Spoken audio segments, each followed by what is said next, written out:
Salams from the People's Dispatch Studios in New Delhi. I'm Siddhantani and you're watching Daily Debrief. On the show today, we discuss India's latest budget. We're talking about the US and Russia fighting it out on the floor of the United Nations Security Council. And Julian Assange has been nominated for the Nobel Peace Prize. First up, Prime Minister Narendra Modi's government announced India's federal budget today with plans to ramp up spending on infrastructure, a 35% jump in overall capital expenditure targets over the previous budget period, and help to small businesses as the country attempts to build a more equitable post-COVID economy. The budget announcement comes at a time when the country is struggling with an Omicron wave, low private consumption, large-scale unemployment and job losses, and high inflation.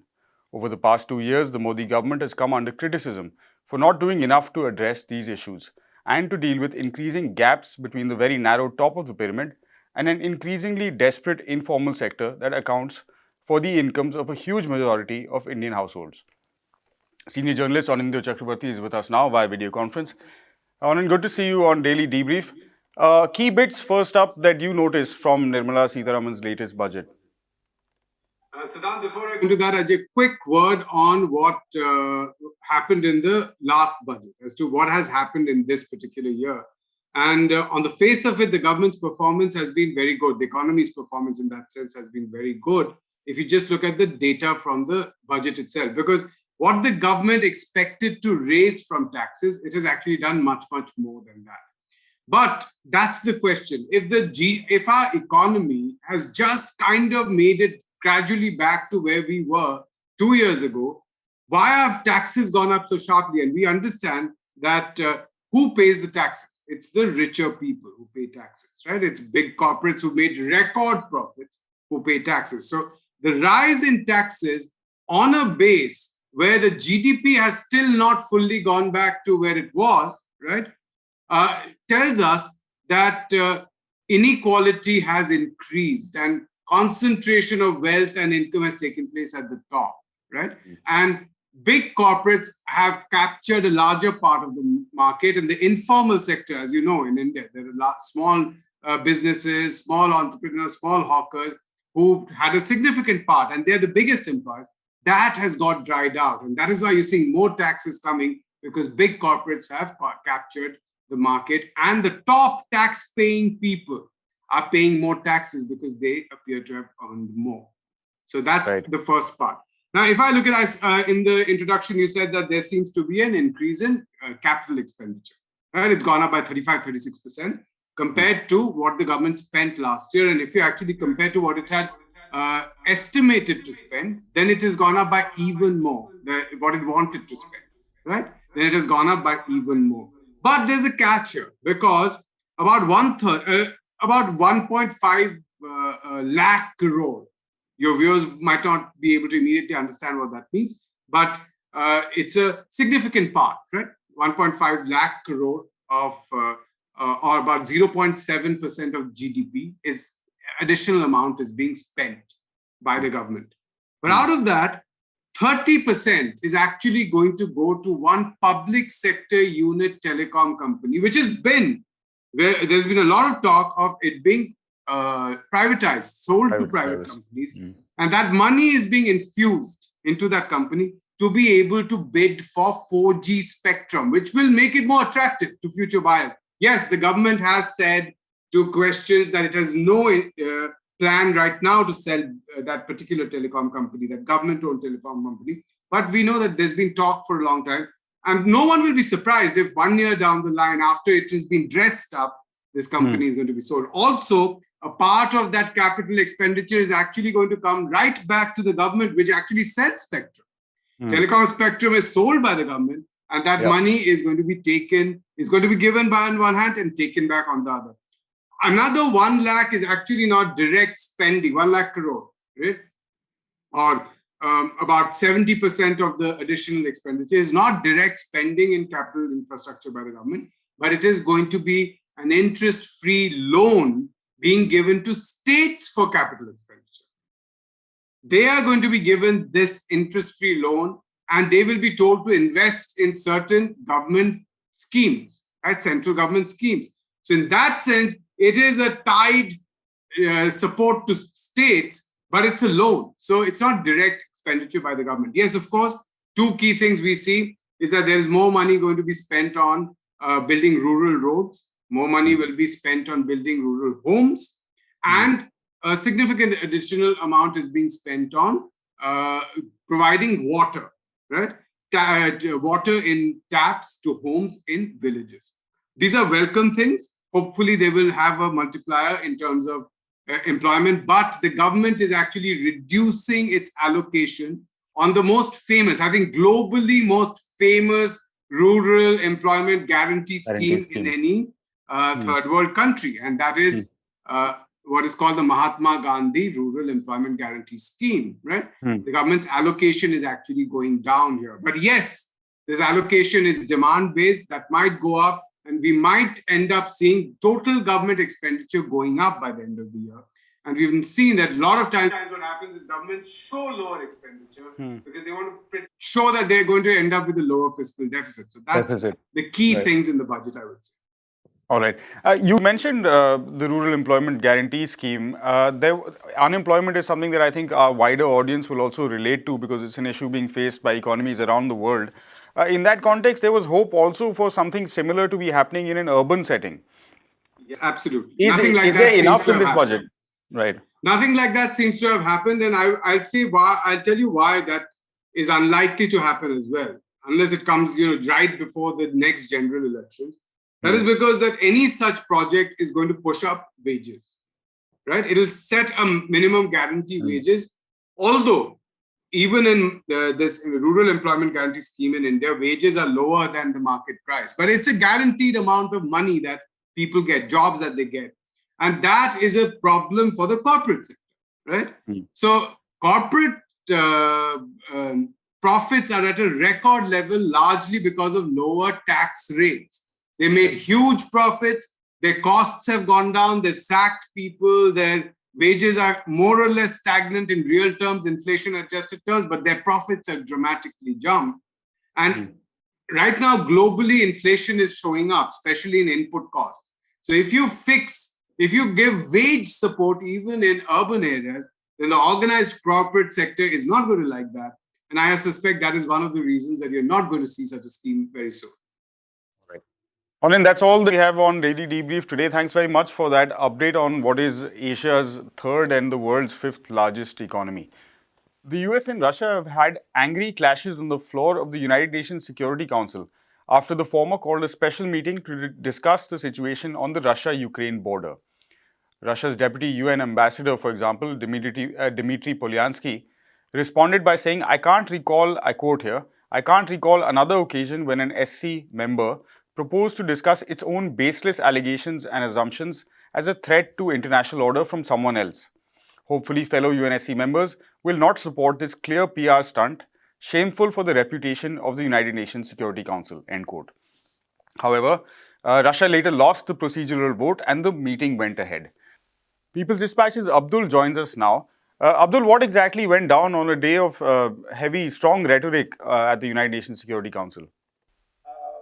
After the procedural vote, there was a heated exchange between the Russian representative and the US representative, in which the US representative reiterated the claims made by Biden and Antony Blinken and NATO throughout these last 2 weeks, which is hyped by media in different ways, that there are more than 100,000 Russian troops deployed on the Ukrainian border, and Russia can anytime invade Ukraine, and it is a threat to the world peace, and so on and so forth. Usual rhetoric, which was responded by Russians in a very harsh manner. They denied this, whether this data is correct or not. This claim that this is an exaggerated data. Whatever number of troops are deployed on the Russian border, that is a regular affair. They claim, the Russian representative claim. It is not something extraordinary which is going on the Ukrainian border. They also claimed that by hyping the issue, in fact, the Russian diplomat call it megaphone diplomacy. The US is engaging in a megaphone diplomacy. Hyping the issue, basically, they are looking for provoking for war, actual war. So this kind of, he claimed that basically US is trying to dump more and more weapon in Ukraine, and using Russia as an excuse for all these things. He also warned that if this provocation works and there is a war, it will be a responsibility of the Ukrainians, not the or the NATO and US, not the Russians, and it will basically harm the Ukrainians. So this thing happened in a very open way, in a very, as you said, very strong rhetoric went on. Which, and the one surprising thing which also happened in the meeting, that the Ukrainian representative, when his term came to speak, basically reiterated the US representative's words, going back to basically going against what President Zelensky had said last week, that the US and the Western countries are hyping the situation on the ground. So, which is an interesting development, which we noticed. We're also hearing that Antony Blinken is set to meet his Russian counterpart Sergei Lavrov again. They of course met in Geneva previously. Now they're going to have another round of conversation. Both sides have never seen eye to eye, or not in modern times for sure. And now Ukraine has emerged as a kind of flashpoint of that difference of opinion. How is this going to play out over the next few weeks and months? I think the direct talks between US and Russia will not have much impact on the conflict, quote unquote, conflict in the region at this moment. It is basically going to be resolved and toned down in some way by the initiative which is taken by the OSCE countries. Basically, what we call the Normandy Protocol, which happened in which was the basically the first time when the real actual agreement were signed between Russia and Ukraine, which basically talks about monitoring of the troop movement of the troops on both sides of the borders, and autonomy for the two republics, self-declared republics of quote unquote Russian majority republics on the border, which for last 7-8 years, despite the fact that there is an armed rebellion against the Ukrainian state going on, the Ukrainian state has not taken any decisive step to address the Minsk II agreement, which was signed in 2015, which talks about autonomy. So Germany and France, which are also both are not NATO members, but they have taken a different stand vis-a-vis this particular issue, and they have facilitated the talks between OSCE and Ukraine and Russia.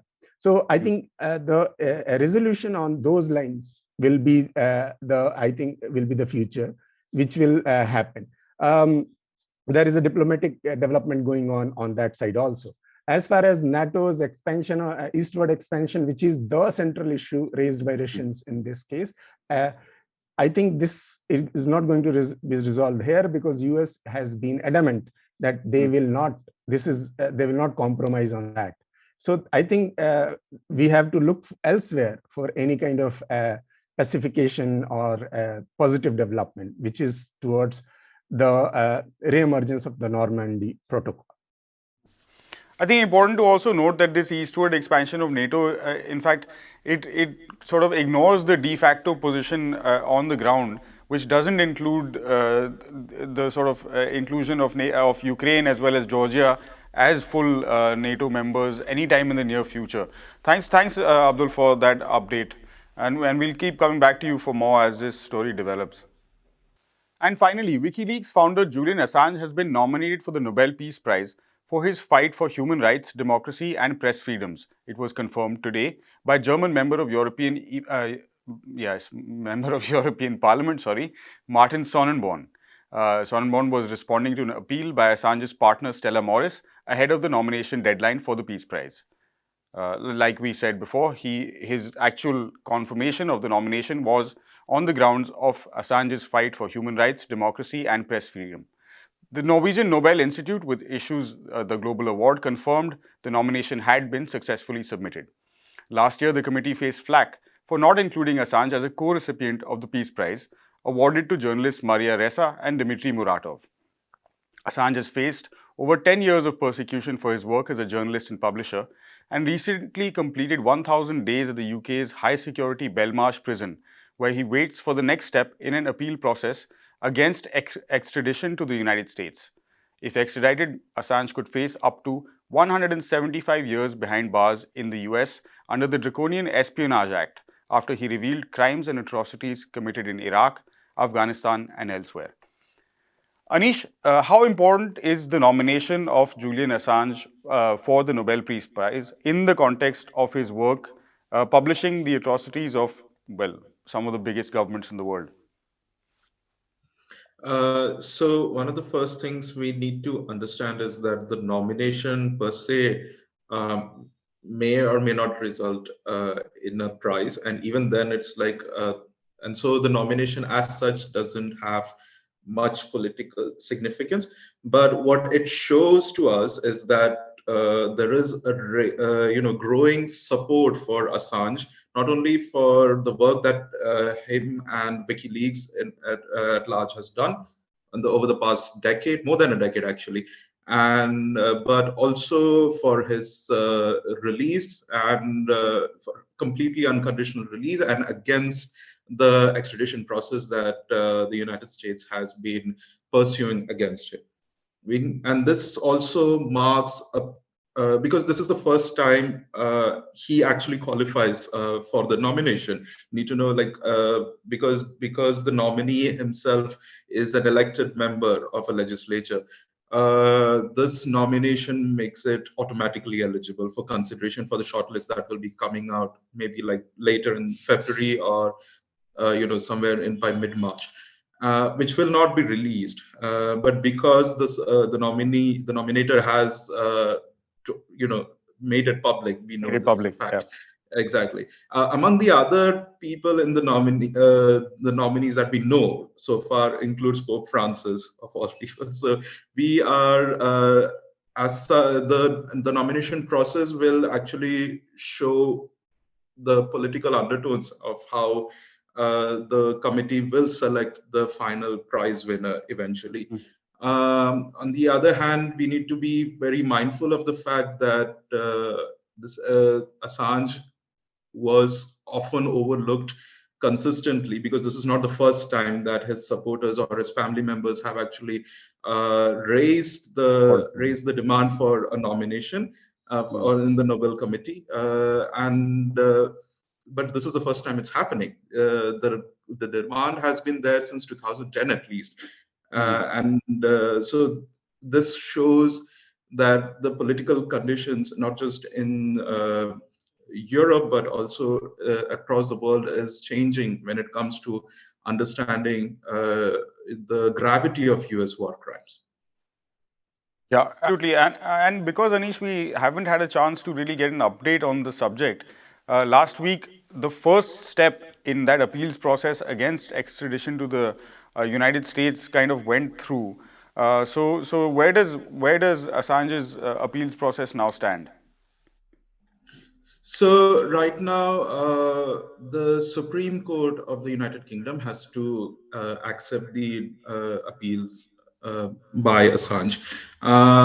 It did not get an automatic appeal acceptance, and that makes it kind of dicey. The Supreme Court, there is hope that the Supreme Court will accept the appeals process and also the ground on which it is being done. But we are not very sure of how the judicial process can go, because of the disappointment that we were all given last week. It just becomes quite unpredictable of how things are going to move forward.